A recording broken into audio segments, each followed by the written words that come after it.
In today's video, I'm going to teach you how to put a photo inside a shape in Canva. First, open your web browser and search for Canva.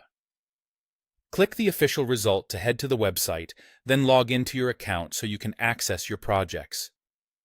Once you're in, open the design you want to work on. This could be a social post, a presentation slide, a flyer, anything you've already started and want to enhance with a neatly masked image. Here's an important note before we place the photo.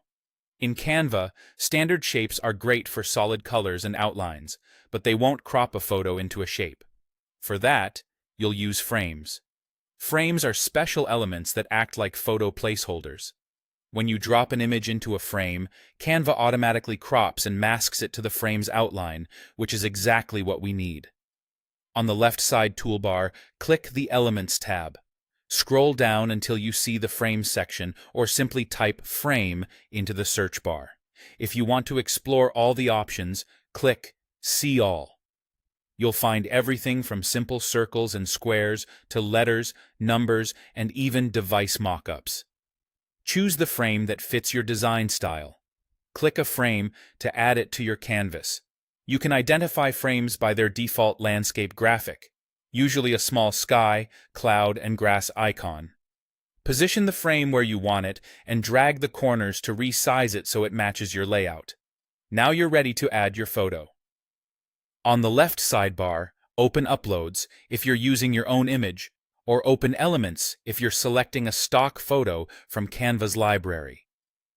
Click and hold the image you want, then drag it directly over the frame on your canvas.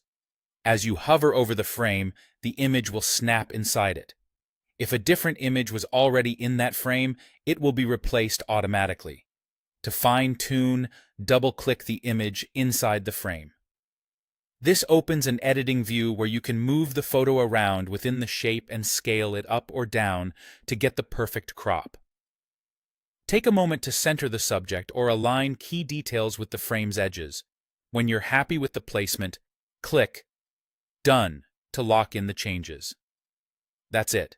You've placed a photo inside a shape using Canva's frames, giving your design a clean, professional look. Practice with a few different frames to see which styles best match your project, and you'll be framing images like a pro in no time.